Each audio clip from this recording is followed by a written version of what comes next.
Senhor, nós louvamos pela vida da tua filha Michele, que o Senhor continue abençoando ela, que ela seja um arauto nesta noite para as nossas vidas. Amém? Amém. Cumprimento a igreja com a paz do Senhor. Boa noite para o pessoal que está em casa, está cultuando também, né? Aí de casa. Graça e paz para vocês. Quero compartilhar com vocês a palavra que o Senhor colocou no meu coração. Amém.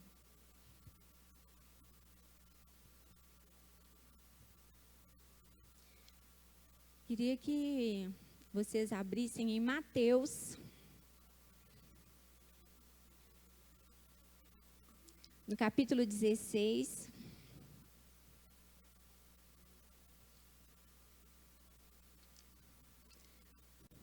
A partir do verso 13. Mateus, capítulo 16, a partir do verso 13. Chegando Jesus à região de Cesareia de Filipe, perguntou aos seus discípulos: quem os outros dizem que o Filho do Homem é?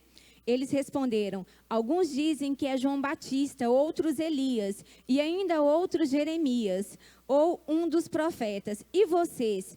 Perguntou ele: quem vocês dizem que eu sou? Simão Pedro respondeu: tu és o Cristo, o Filho do Deus vivo. Respondeu Jesus: feliz é você, Simão, filho de Jonas, porque isto não lhe foi revelado por carne ou sangue, mas por meu Pai que está nos céus.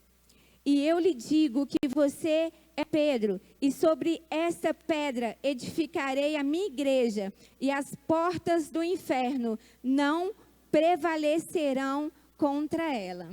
Amém? Quero começar com esse texto aqui. Pode sentar, irmãos. Falar um pouquinho sobre igreja.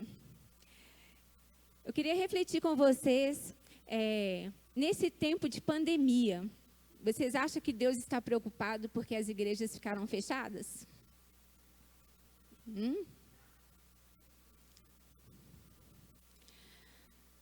Deus não ficou nem um pouco preocupado com as igrejas fechadas. Deus, ele ficou muito preocupado por nós não sermos igreja no nosso ciclo de convivência. Isso deixou ele preocupado. Porque as portas dos templos fechadas pode ser ineficaz para pessoas que consideram isso aqui como a casa de Deus, pensa que Deus habita aqui. Mas para quem conhece a verdade do Evangelho e sabe que nós somos o templo do Espírito Santo, nós somos igreja, essas portas aqui ficarem fechadas, ela não vai interferir no projeto que Deus tem para estabelecer na terra. Porque você é representante de Deus, você é igreja do Senhor, você é templo, nós somos templo do Espírito Santo. Então, o que pode deixar o Abba angustiado é nós não sermos igreja no nosso ciclo de convivência. É nós não sermos representantes. Quando Pedro declarou essa verdade, ele disse assim: tu és o Cristo, o Filho do Deus vivo. Ele declarou uma verdade estabelecida porque ele creu em Jesus como caminho, verdade e vida. E Deus precisa só disso para estabelecer a igreja. Se você crê que Jesus é o caminho, a verdade e a vida, a igreja está estabelecida em você. Você pode sair por aí fazendo o papel da igreja. Ele falou assim: Pedro, tu és pedra, sobre essa pedra eu estabelecerei a minha igreja. Quando ele fala Pedro, o significado de Pedro é Petrus, fala de fagulha de rocha. E quando ele fala sobre essa pedra, fala de Petra, que é rocha. Então ele está falando que ele está pegando Pedro, que é uma fagulha de rocha, e ele está edificando ele sobre a rocha, que possa manifestar as obras de Cristo. Então, hoje, todos nós, cada um de vocês é uma fagulha da rocha que é Cristo. Cada um de vocês, aqui nós reunidos, somos o corpo, representamos a rocha em unidade. Mas você lá fora, você representa essa fagulha.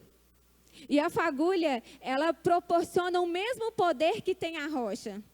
Porque é a mesma espécie, ela é fragmento da rocha, ela tem a mesma essência da rocha. Ela carrega as mesmas características. Por ela ser uma pequena parte, ela não significa que ela não possui o mesmo poder das características que a rocha por inteiro exerce. Então você é uma fagulha de rocha. Sobre você, se você afirma a verdade de Cristo, que Ele é o Filho do Deus vivo, o caminho, o único caminho, a verdade e a vida. Você é a igreja do Senhor. E Ele libera uma palavra. E as portas do inferno não prevalecerão contra ela. Deus não chamou a igreja para reagir. Deus chamou a igreja para agir. Quando Ele fala que as portas do inferno não prevalecerão, é porque nós temos que arrombá-las. Nós temos que destruir. Nós temos que destruir as obras do inferno. Foi isso que Jesus veio fazer. Foi isso que Jesus veio fazer aqui na terra. Ele veio destruir as obras do inferno. Então, nós, como igreja, Deus nos outorgou autoridade para destruir, para arrombar as portas do inferno e destruir as obras de Satanás. Em Colossenses 1, 26 e 27, vamos abrir aqui. Colossenses 1, 26 e 27.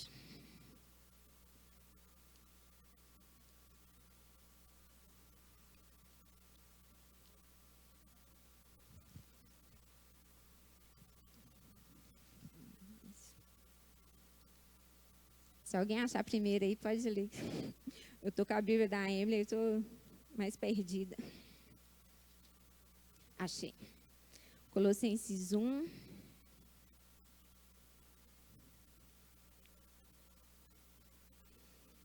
Vinte e 27. O mistério que esteve oculto durante épocas e gerações, mas que agora foi manifestado aos seus santos. A ele quis Deus dar a conhecer entre os gentios a gloriosa riqueza deste mistério, que é Cristo em nós, a esperança da glória. Esse texto é muito forte. Vou ler novamente para vocês meditarem. O mistério que esteve oculto durante épocas e gerações, mas que agora foi manifestado aos seus santos. A ele quis Deus dar a conhecer entre os gentios a gloriosa riqueza. Deus nos deu a conhecer, nós que éramos gentios, a gloriosa riqueza deste mistério, que é Cristo em nós, a esperança da glória. Você carrega a esperança que o mundo precisa. Você é igreja, você é representante do Senhor. E como nós temos lidado, como nós temos agido nesse tempo de quarentena, nesse tempo de isolamento, já passou de quarentena, né? Mais 3 meses. Como nós temos agido? Será que as pessoas têm olhado para nós e têm visto esperança em nós? Elas têm visto Cristo em nós, a esperança da glória? Nós temos refletido Cristo para as pessoas? Ou será que nos nossos lares, nos nossos empregos, muitos continuaram trabalhando, né? Não foram todos que ficaram em casa. No nosso convívio, será que as pessoas têm olhado para nós e têm visto Cristo em nós, a esperança da glória? Será que nós temos passado confiança para as pessoas? Será que você tem passado paz para as pessoas? Ou será que nós temos ficado ansiosos atribulados, aflitos, angustiados. Como nós temos agido nesse tempo? A igreja é um exército que deve conquistar territórios. Quando ele falou que as portas do inferno não prevaleceriam contra nós, a Bíblia fala que esse mundo jaz o maligno. Satanás é o príncipe deste mundo. Mas quando Deus nos outorgou autoridade, foi para nós conquistarmos territórios. Lembra do povo? Deus prometeu a Canaã. Lembra que o povo tinha que conquistar territórios? A cada passo que eles iam avante, eles conquistavam territórios até que eles chegassem a Canaã. Então, teve muitos obstáculos, teve gigantes, teve muitas coisas que tentaram impedir que eles conquistassem a Canaã. Mas eles prevaleceram cumprindo a ordenança, o propósito que Deus chamou para eles. Nós também temos uma promessa, nós também temos um desafio. E nós temos que conquistar território. E quando nós conquistamos território, é para estabelecer o reino de Deus. Não é para conquistar coisas terrenas, mas a gente conquista território para, como já viu aqueles filmes que quando a pessoa conquista o território, ele chega lá e fica uma bandeira no território para demarcar terreno? Nós temos que conquistar territórios e fincar a bandeira do Evangelho, a bandeira de Cristo, a bandeira da paz e declarar, nesse território, quem reina é o Senhor Jesus. As portas do inferno não prevalecerão neste lugar, não prevalecerão contra nós. Onde eu colocar a planta dos meus pés, tenho que levar a bênção do Senhor, abençoado tem que ser. Onde nós colocarmos as nossas mãos, tem que prosperar. Porque nós carregamos a essência de Cristo. E onde ele caminhava, onde ele colocava os pés dele, onde ele colocava as mãos dele, fluía virtude. E Deus nos chamou para conquistar território. A igreja é um exército que tem a função, tem a missão de conquistar territórios para proclamar a paz. Onde nós pisarmos, onde nós chegarmos, nós temos que declarar a paz. Nós temos que declarar o evangelho do Senhor, a paz do Senhor. Não mais que o mundo venha reger naquele lugar, não mais que o sistema mundano, não mais que as obras de Satanás sejam manifestas naquele lugar, mas que as obras de Cristo sejam manifestas naquele lugar, através de você, porque você é representante dele. Então, como ele fazia? Ele falou assim, em meu nome vocês farão o que eu fiz e farão coisas maiores ainda. Quando ele fala dessa dimensão de coisas maiores, não quer dizer que nós vamos ser melhor que Cristo e fazer coisas maiores que ele fez, mas fala de expansão. Porque o ministério dele foi apenas de 3 anos, mas nós temos muito mais tempo para expandir o ministério dele e as obras deles vão ser maiores ainda. Quanto tempo você serve ao Senhor? E o que você tem feito para proclamar as obras dele através da sua vida? Ele quer fazer em você, através de você, obras maiores do que ele fez, maiores de capacidade de alcançar muito mais pessoas que ele alcançou, de conquistar muitos mais territórios do que ele conquistou. Qual o propósito da igreja? A igreja tem um propósito que vincula a Deus, aos cristãos e ao mundo.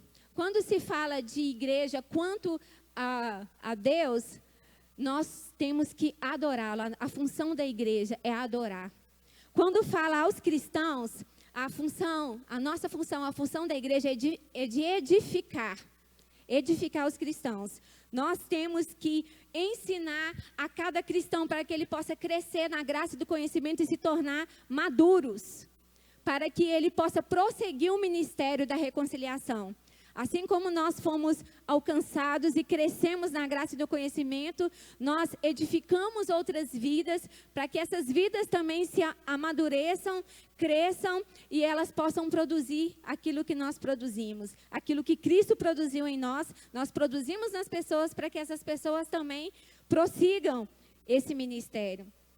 E quanto ao mundo, a função da igreja é evangelizar, é buscar, achar aqueles que estão perdidos.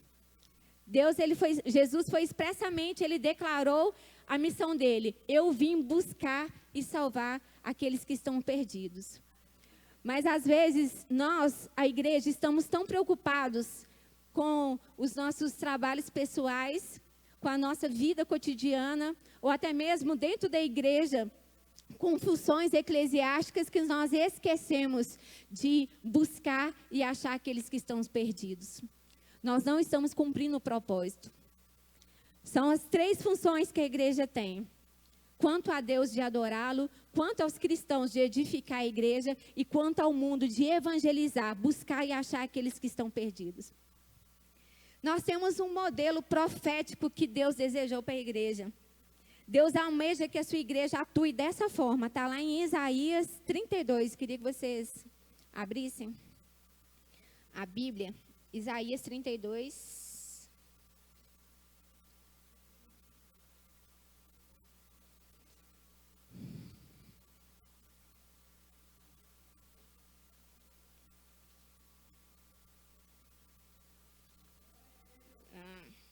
Isaías 32, a partir do verso 1.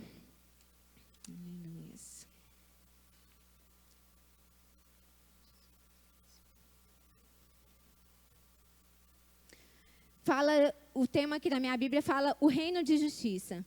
É um modelo do reino que Deus quer nos usar como igreja para ser estabelecida aqui na terra. Vejam um rei que reinará com retidão e príncipes que governarão com justiça. Jesus, isso aqui é a analogia de um rei que é Jesus, e os príncipes somos nós, a igreja.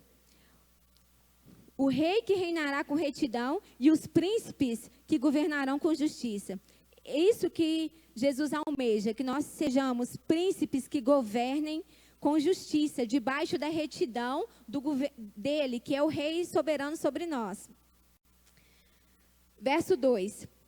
Cada homem será como um esconderijo contra o vento e um abrigo contra a tempestade, como correntes de água numa terra seca e como a sombra de uma grande rocha no deserto. Então os olhos dos que veem não mais estarão fechados, e os ouvidos dos que ouvem escutarão.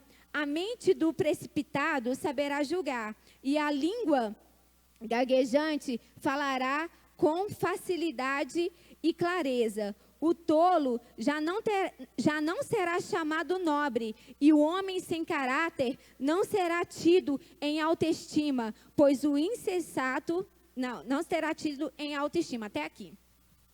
Nós vimos vários pontos aqui que eu vou detalhar agora um por um. Aqui em Isaías, no capítulo 32, nós lemos do verso 1 ao 4. A primeira coisa que fala da característica que Deus deseja que os seus governantes expressem aqui no reino dele, que ele deseja que seja estabelecido por nós aqui na terra. Aqui fala a primeira característica é que nós sejamos esconderijos contra os ventos. Eu gostaria que vocês repetissem comigo: esconderijos contra os ventos. Quando fala sobre ventos, na Bíblia fala que a proteção são muros.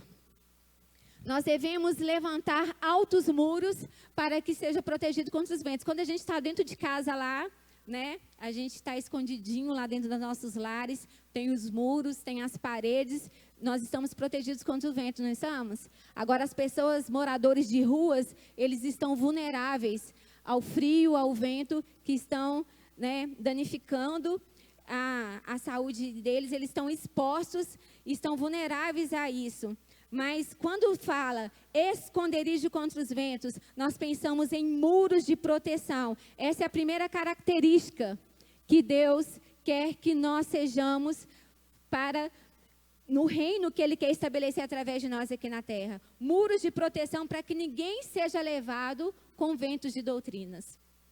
O que mais se levantou nessas décadas passadas foram doutrinas que homens criaram.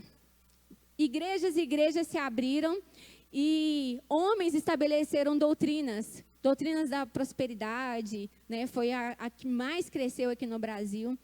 E isso levou muitas pessoas. Tem pessoas que acham que, por elas serem evangélicas, elas não podem ficar doentes, elas não podem passar por necessidade, porque os homens ensinaram isso para elas, que quem está com Cristo não pode passar por provação, que elas têm que ser prósperas, que elas nunca vão ficar doentes, que elas não podem aceitar isso. Elas têm que levar Deus na parede e exigir a bênção e exigir a cura. Isso são ventos de doutrinas. E muitos brasileiros foram levados por essa doutrina da prosperidade. Então, Deus nos chamou primeiro para levantar muros para proteger as pessoas, para que elas não sejam levadas com ventos de doutrinas. A segunda característica que fala aqui, cada homem será como um esconderijo contra o vento. E a segunda característica, um abrigo contra a tempestade. Você pode repetir? Abrigo contra a tempestade. Quando a gente pensa em tempestade, para ser seguro, a gente pensa em alicerce. Tem que cavar profundos alicerces para fazer uma construção que ela não vai ser abalada pela tempestade, certo? A Bíblia fala que aqueles que ouvem as palavras e as praticam são comparados como homem prudente que edificou a sua casa na rocha e quando vier tempestade ela não será derribada. Quando fala dessa característica, abrigo contra a tempestade, Deus está nos chamando para a profundidade. Aqueles que são profundos no relacionamento com Deus, eles estabelecem não somente proteção para a sua casa, mas abrigo para acolher outras pessoas. Então, Deus está te chamando para aprofundar o seu relacionamento com Ele. E você só consegue aprofundar o relacionamento com Deus através da palavra. Porque a palavra é a mente de Deus. A palavra é a expressão de Deus. É tudo aquilo que Ele desejou que nós conhecêssemos sobre Ele está aqui na palavra. Então, nós só vamos nos tornar profundos em Deus se nós tivermos profundidade na palavra. Ouvir a palavra e praticá-la. Assim nós construímos casas sobre a rocha. Casas que não vão só proteger a nós e a nossa família, mas casas que servirão de abrigos para todos que nos cercam. Para as pessoas que quando estiverem passando por momentos difíceis, momentos de dificuldades, não somente financeira que eu falo, mas emocionalmente, espiritualmente, vocês servirão de abrigos para essas pessoas. Aqui fala, abrigo contra a tempestade. É construir a casa na rocha.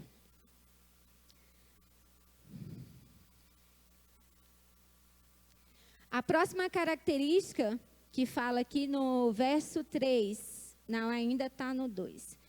Primeiro a gente falou abrigo contra a tempestade, como correntes de água numa terra seca.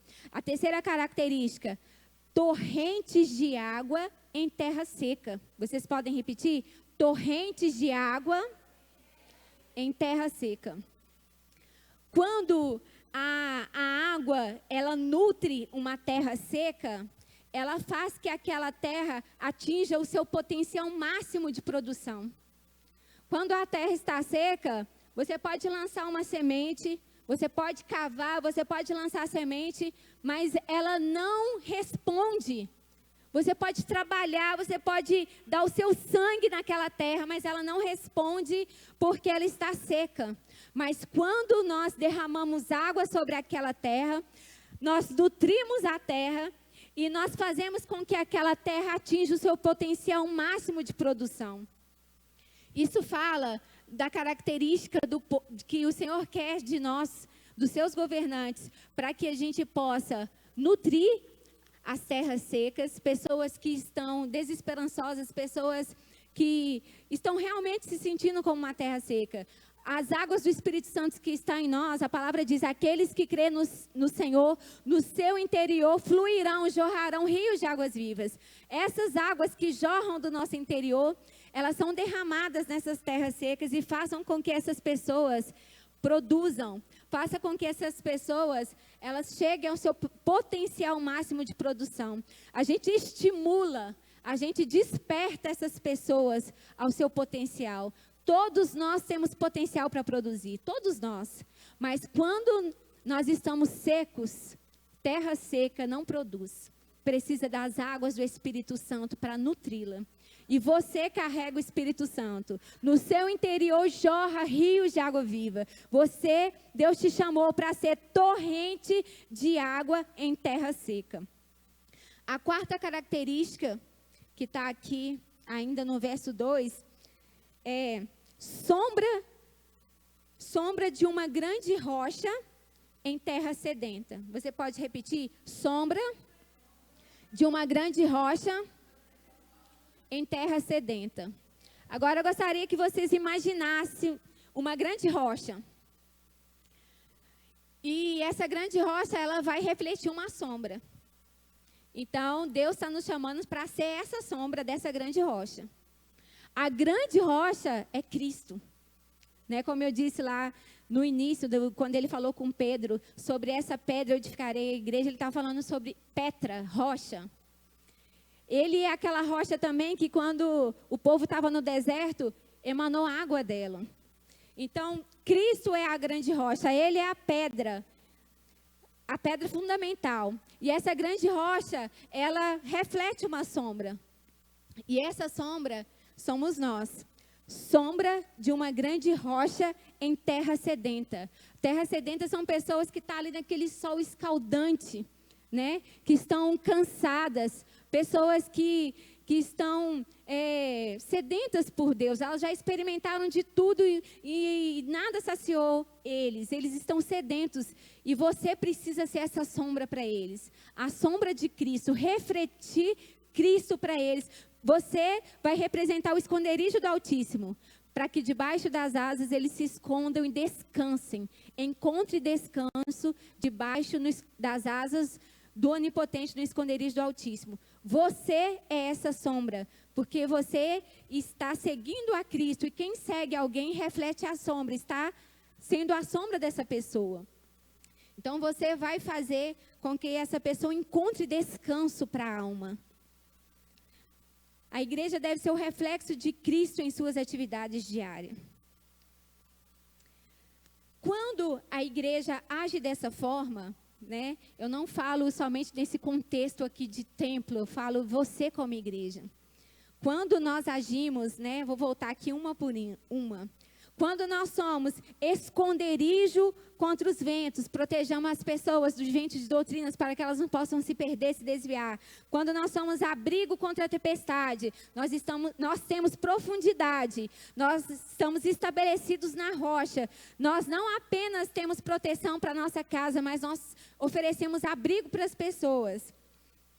Quando nós somos torrentes de água em terra seca, a água que jorra no nosso interior, nós derramamos na terra seca e nós fazemos com que essas pessoas cheguem ao seu potencial máximo de produção. Nós estimulamos essas pessoas, nós despertamos essas pessoas. Quando nós somos sombra de uma grande rocha em terra sedenta, trazemos descanso para essas pessoas, descanso para a alma. Isso reflete a igreja que Deus sonhou que estabelecesse o governo dele nessa terra. Esse capítulo de 32 de Isaías, do verso 1 ao 8, ele fala sobre a igreja que Cristo almeja. Como ele quer que nós governamos como príncipes aqui nessa terra, tendo ele como rei sobre nós. E quando nós agimos com essas características, nós vamos refletir uma igreja que frutifica, que cumpre o seu papel e produz frutos que permanecem. No decorrer aqui do verso 32, vai falar assim: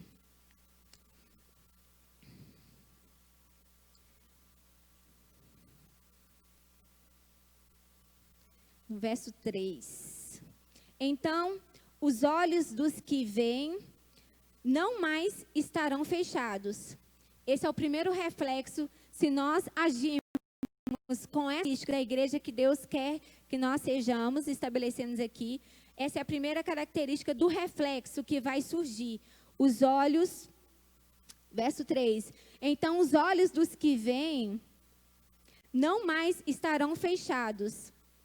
Isso fala de farol, sobre sermos luzes, sobre como se os nossos olhos fossem faróis para as pessoas. Nós vamos iluminar as pessoas.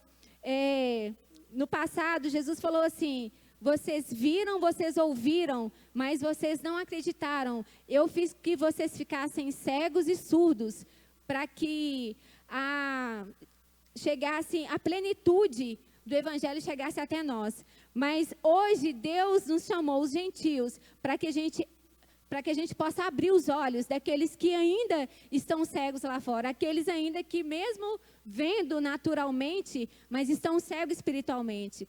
Então, quando a gente se torna esse tipo de pessoa, que eu falei todas essas características, nós vamos abrir os olhos dessas pessoas, nós vamos nos tornar farol para iluminar o caminho dessas pessoas. Elas estavam em trevas, elas não enxergavam o caminho. A partir de agora, nós vamos iluminar o caminho para que essas pessoas possam atravessar. Elas não vão estar mais em escuridão. Os olhos delas serão abertos.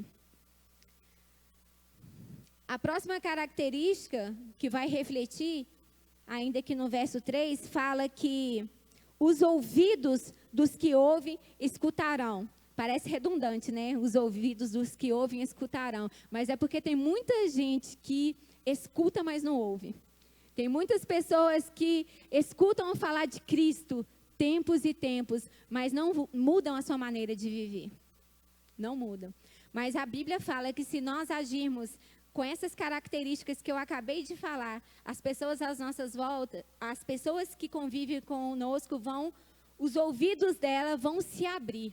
Elas não vão mais apenas escutar, elas vão ouvir a verdade do reino, do governo que Deus quer ser estabelecido, porque as nossas atitudes vão demonstrar isso. E ouvir fala de maturidade. A maturidade começa na audição. Já reparou que pessoa imatura não sabe ouvir?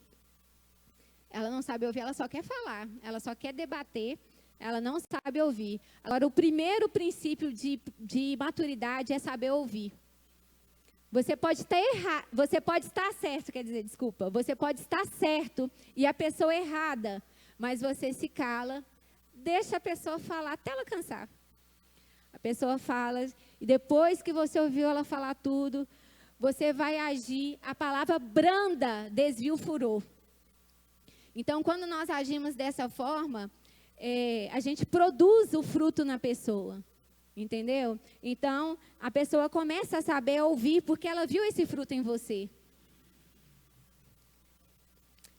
Isso proporciona crescimento espiritual e emocional. Quando você sabe lidar com isso, em saber ouvir, você demonstra que você está crescendo espiritualmente e emocionalmente. Você sabe controlar suas emoções. Você não quer ganhar no grito, você não quer ter a razão. Você age com o fruto do Espírito. Longanimidade, temperança, benignidade, bondade, paz, amor. O fruto do Espírito é expresso através da sua vida. Então, isso faz com que a pessoa seja quebrantada. Aí a pessoa passa a não querer mais só ganhar na razão, a gritar. Ela começa também a querer saber ouvir. Então, os ouvidos dos que ouvem estarão abertos. Outro reflexo que vai ter nas pessoas à sua volta, a mente do precipitado saberá julgar. Isso tudo que eu estou falando está aqui no verso 32, viu, gente? Aqui, ó.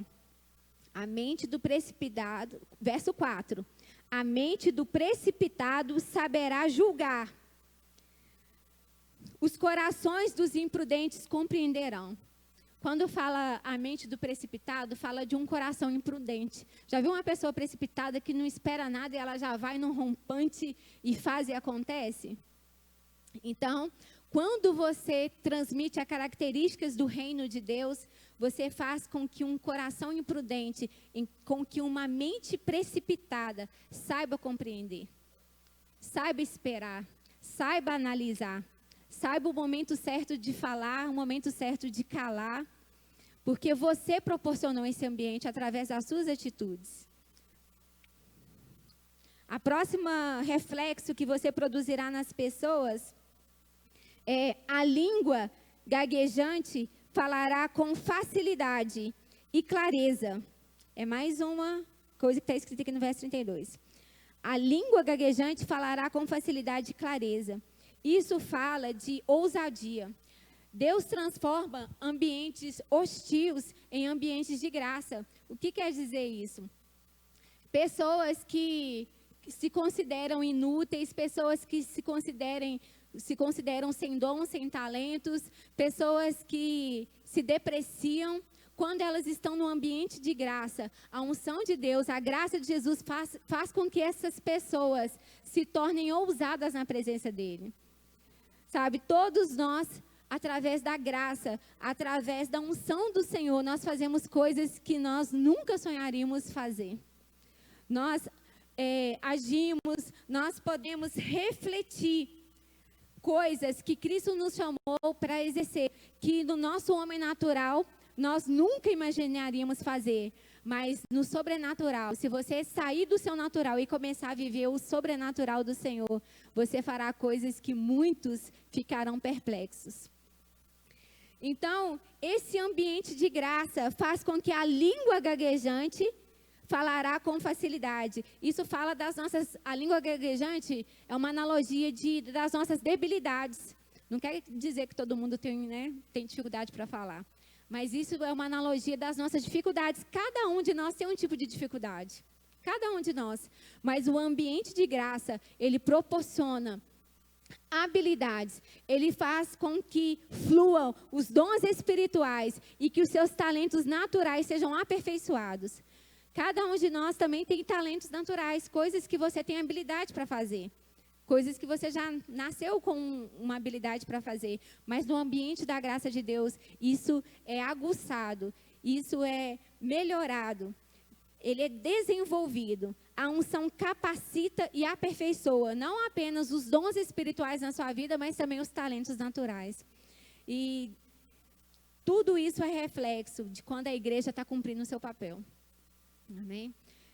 A última coisa, penúltima, fala que, sobre o tolo, deixa eu achar aqui. Está mais embaixo, no 8.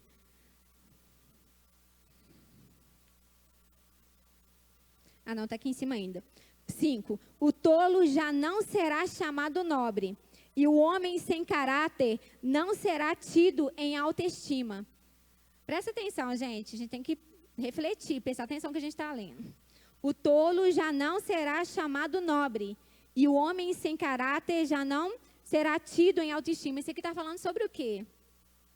Sobre a igreja passar a ter discernimento. Aqui está falando de pessoas que tinham espírito de engano.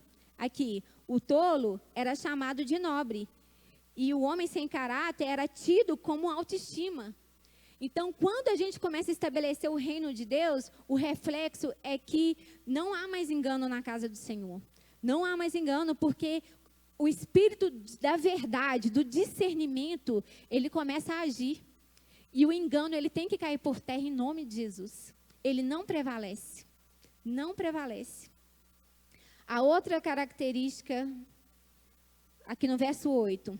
Mas o homem nobre faz planos nobres, e graças aos seus feitos nobres, permanece firme. O homem nobre faz planos nobres, e graças aos seus feitos nobres, permanece firme. Isso aqui fala sobre projetos que prevalecerão. Fala sobre Deus firmar. Porque esse homem, ele está debaixo do governo de Deus. Ele é o príncipe governando debaixo do reino de Deus. Então, Deus, ele estabelece os projetos deste homem. E esses projetos, ele prevalecerão. Eles não serão envergonhados, porque ele não findará, porque ele não terá recursos para continuar. Mas Deus honrará, porque ele está debaixo do governo de Deus. Projetos que prevalecerão.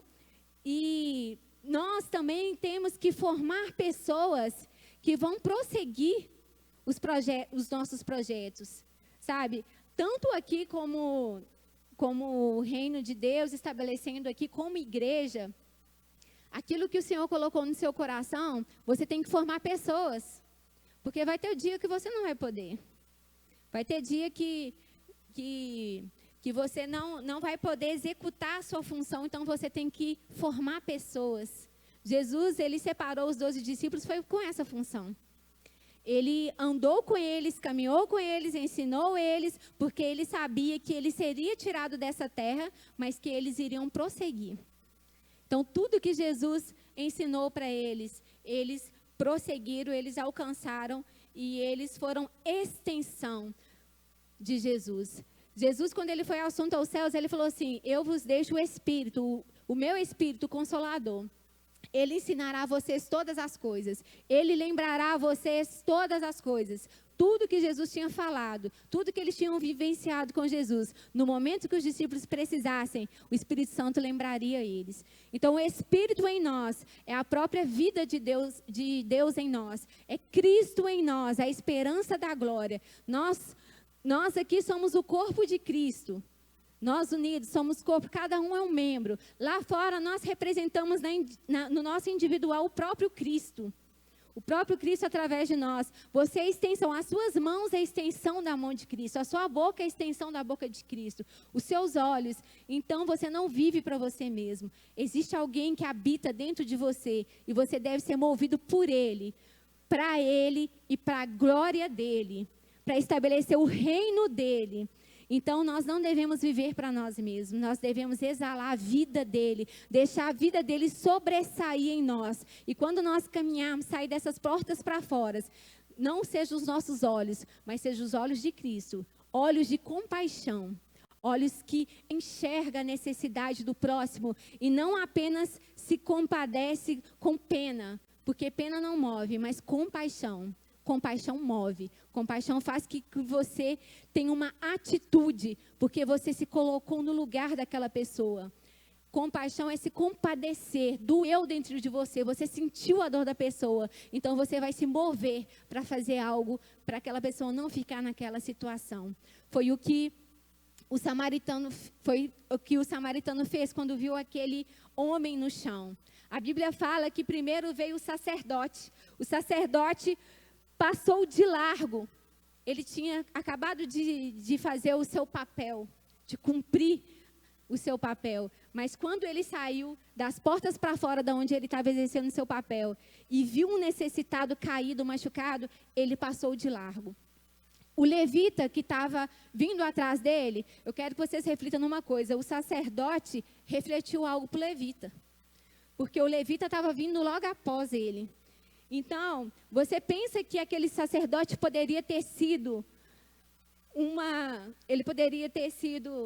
sumiu a palavra da minha mente.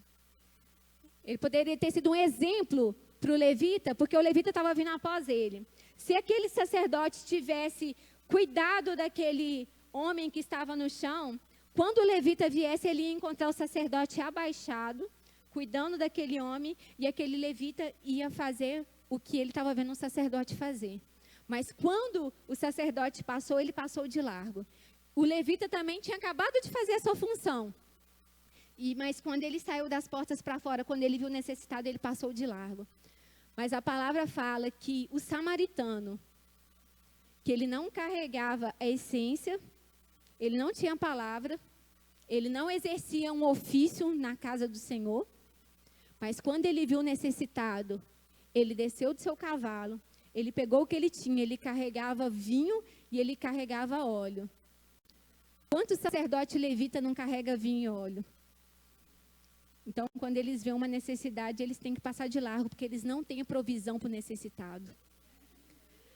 Mas aquele homem que era samaritano, que ele não pertencia à aliança, ele carregava óleo e carregava vinho. Ele tinha o necessário para suprir a necessidade daquele homem ferido. Ele ali naquele momento cuidou dele, colocou ele no seu cavalo, levou ele para uma hospedaria. Ele apenas não cuidou momentaneamente, ele deu abrigo. Ele deu abrigo para aquela pessoa. Ele não deixou ele vulnerável, ele levou ele para um lugar seguro, que é uma das características que eu falei aqui, que Deus quer estabelecer no reino dele. Nós, como os governantes, estabelecer aqui. Ele deu abrigo e ele cuidou do sustento dele, porque ele falou naquela hospedaria: eu estou deixando esse dinheiro aqui para que vocês continuem a dar, cuidem dele na minha ausência. E se esse dinheiro aqui não der, vocês podem continuar até que ele fique restaurado, que quando eu voltar eu vou pagar o resto. Então, ele preocupou com que aquele fruto viesse permanecer, porque se ele tivesse tido só um cuidado momentâneo, ele poderia não prevalecer, não permanecer. Mas ele preocupou com que aquele homem fosse totalmente restaurado. Totalmente restaurado. E ele deu toda a provisão para que isso acontecesse. E isso que o Senhor nos chamou para ser igreja e estabelecer o reino dele aqui dessa forma. Amém? Eu agradeço a oportunidade. Aleluia, glória a Deus. Que nós possamos ser a sombra de Cristo.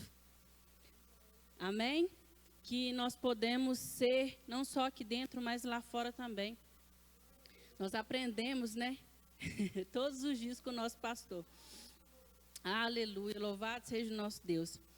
Eu tenho alguns recados para dar. Amanhã nós vamos ter feijoada e tropeiro, R$12 completa. Oh, perdão, é sábado. Sábado, R$12 o tropeiro, feijoada também completa. E R$15 sem nada. Só feijoada e só tropeiro, corrigindo aqui. E também às 19 horas, no sábado, vamos ter o culto da juventude. Convido a todos aqui e lá fora também para estar aqui.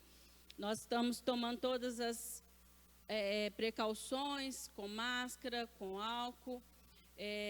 Tudo que a área de saúde manda, nós estamos tomando todas as precauções. Também reforçando que domingo tem culto pela manhã, Santa Ceia, só que não está tendo mais vagas. E à noite ainda tem algumas vagas, é só me procurar. E aqueles que estão na área de risco, por favor, fiquem em casa. E a gente vai estar fazendo também os kitzinhos para estar buscando aqui na igreja. Amém? Então, nosso culto está encerrado. A paz do Senhor e todos vão com Deus. Amém.